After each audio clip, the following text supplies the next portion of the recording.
Brought to you by TechnoSpark 20 series smartphones.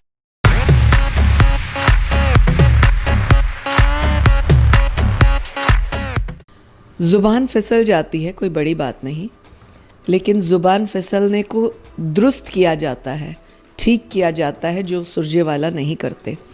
और कांग्रेस की फितरत है महिलाओं के प्रति दुर्व्यवहार करने की, अशब्द बोलने की, बुरी भाषा और बुरी सोच रखने की। नहीं तो विमेन कमीशन अब इस पे क्या एक्शन लेगा, मैं वो जानना चाहता हूँ। देश का चुनावी महासमर शुरू हो चुका है और ऐसे में नेताओं की ज़ुबान फिसलना कोई बड़ी बात नहीं है, लेकिन फ़िलहाल जो बड़ा मुद्दा बना हुआ है वो कांग्रेस नेता सुरजेवाला का वो बयान है जो उन्होंने जो मथुरा की बीजेपी सांसद, 2 बार की सांसद और अभिनेत्री हेमा मालिनी के बारे में बोला है। उसको लेकर खासी सियासत गर्म है और इस समय हमारे साथ मौजूद हैं रेनू भाटिया जो कि हरियाणा विमेन कमीशन की चेयरपर्सन हैं। बात करते हैं उनसे कि इस मामले में अभी क्या कार्रवाई चल रही है। जी मैडम। देखिए, आपने अभी कहा कि सियासत गर्म है और ज़ुबान फिसलती है चुनाव में। ज़ुबान फिसल जाती है कोई बड़ी बात नहीं, लेकिन ज़ुबान फिसलने को दुरुस्त किया जाता है, ठीक किया जाता है जो सुरजेवाला नहीं करते। और कांग्रेस की फितरत है महिलाओं के प्रति दुर्व्यवहार करने की, अशब्द बोलने की, बुरी भाषा और बुरी सोच रखने की। इसके बड़े सारे उदाहरण हैं। तंदूर कांड से लेकर आज तक, हेमा मालिनी जी के कहने तक, आप अगर गिनती करें तो 50 ऐसे उदाहरण होंगे जिनमें मैं आपको चंद उदाहरण बताऊंगी। 2019 का चुनाव था, मैं पार्टी की प्रवक्ता थी और मेरे साथ ही कुछ कांग्रेस के लीडर्स डिबेट पे बैठे थे और रैंडमली जब कुमारी शैलजा का नाम आया तो हुड्डा जी ने कहा, अरे इसे टिकट दोगे, ये तो शादी की घोड़ी है, अपनी ही पार्टी की सीनियर महिला के लिए। इसी प्रकार से चंद दिन पूर्व पार्टी की सीनियर प्रवक्ता ने कंगना रनौत के लिए अपशब्द कहे, हल्की भाषा का प्रयोग किया, वो तो महिला है। उसके अतिरिक्त इंडी गठबंधन, क्या महागठबंधन है इनका, मोदी जी को हराएंगे, ये करेंगे, वो करेंगे, इतनी ही सोच। परंतु मोदी जी वो व्यक्ति हैं जो महिलाओं को सम्मान देते हैं। 33% आरक्षण करवा के रखा उन्होंने। और आगे आप आने वाले दिनों में देखिए जिस प्रकार गांव में शिक्षित सरपंच, बेटियां सरपंच, ये सारा किसने किया? सम्मान करते हैं बेटियों का, तभी हुआ। उसके अतिरिक्त इंडी गठबंधन वाले क्या कहते हैं? लड़के हैं, गलतियां तो करते हैं लड़कियों के साथ। और क्या कहते हैं? हेमा जी के बारे में ही अपशब्द पूर्व मुख्यमंत्री बिहार ने कहा।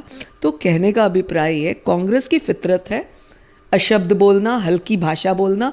और आप कह रहे थे कि ज़ुबान फिसलती है, फिसली हुई ज़ुबान को पहले संबंध में ठीक किया जा सकता था, फिसली हुई ज़ुबान को कई मंचों पर माफ़ी मांगकर ठीक किया जा सकता था। अब हमने दूसरा संबंध किया है, देखते हैं ये ज़ुबान वापस आती है, माफ़ी मांगती है या नहीं। अब तो इनको देश की सभी बेटियों से माफ़ी मांगनी पड़ेगी, हेमा मालिनी जी से माफ़ी मांगनी पड़ेगी, हरियाणा राज्य महिला आयोग से माफ़ी मांगनी पड़ेगी। अच्छा, अभी तक आपने क्या 2 सम्मन जारी किए हैं? हमारा दूसरा सम्मन जारी हुआ है, जो कि एक सिस्टम होता है, बिल्कुल विदाउट सिस्टम हम उसको फॉलो नहीं करते, सिस्टम के साथ वो जारी किया गया। 18 तारीख की फरीदाबाद मेरे ऑफिस की डेट उसकी रखी है। अच्छा, इस तरह के मामलों में क्या, किस तरह से प्रोसेस किस तरह से होता है, कितने सम्मन जाते हैं और उसके बाद कार्रवाई का क्या प्रोसेस रहता है? देखिए, कार्रवाई में क्या, कहाँ तक कार्रवाई पॉसिबल है? अगर आप लीगल प्रोसीजर की इज्जत करते हैं, सम्मान करते हैं, तो पहला ही सम्मन बहुत बड़ी बात होती है, परंतु आपने वो नहीं किया। और फितरत के मुताबिक आप ईडी का, पुलिस का, कानून का, किसी का भी सम्मान नहीं करते, तो हमारे लिए कोई नई बात नहीं थी। परंतु as per law, as per legal procedures हमने सेकंड सम्मन किया और इसके बाद उसमें भी नहीं आते तो उसके बाद हम प्रोसीडिंग करेंगे और कानूनी कार्रवाई करेंगे। किस तरह की होगी ये कानूनी कार्रवाई? क्या इसमें मुकदमा दर्ज होता है या किन सेक्शंस में कार्रवाई होती है? बहुत सारी चीज़ें होती हैं, मुकदमा भी दर्ज हो सकता है और सेक्शंस भी होते हैं particular. Openly in public women को आप अपशब्द कह रहे हैं, ओपनली आप उनका निरादर और अपमान कर रहे हैं, उसके लिए सेक्शंस भी होते हैं। नहीं तो विमेन कमीशन अब इस पे क्या एक्शन लेगा, मैं वो जानना चाहता हूँ। मैं उम्मीद करती हूँ, जिस प्रकार से हम सब समझते थे ये बहुत सीनियर प्रवक्ता हैं, सभ्य व्यक्ति हैं, जो कि इन्होंने असभ्यता का अपना उदाहरण पेश किया, हमें शर्मिंदगी है। परंतु मैं उम्मीद कर रही हूँ सेकंड सम्मन में ये हाजिर होंगे, अन्यथा जो एक्शन बनेगा विमेन कमीशन करेगा। हम एक्शन ही जानना चाह रहे हैं, एक्शन क्या क्या क्या क्या एक्शन होता है? आप देखेंगे, मैं वेट करना चाहती हूँ। समय से पूर्व किसी भी बात को कहना अच्छी बात नहीं, और ज़ुबान नहीं फिसलती मेरी। अच्छा, एक तीसरी बात ये कि क्या सिर्फ माफ़ी मांगने से इस तरह के मामले फिर ख़त्म हो जाते हैं? देखिए, माफ़ी मांगना तो परमात्मा ने भी कहा था, भगवान ने भी कहा था, माफ़ करने वाला और माफ़ हो जाने वाला दोनों पुण्य के भागी हैं। यदि हम कानून की बात करते हैं तो कानून पर भी तो कहते हैं, गीता पर हाथ रख के कसम खाता हूँ, तो गीता तो हमें सिखाती ही है माफ़ कर देना बहुत बड़ी बात होती है, और माफ़ी मांगना उससे भी शोभनीय और बड़ी बात होती है। तो या तो ये उसको फॉलो करे या कानून को फॉलो करे।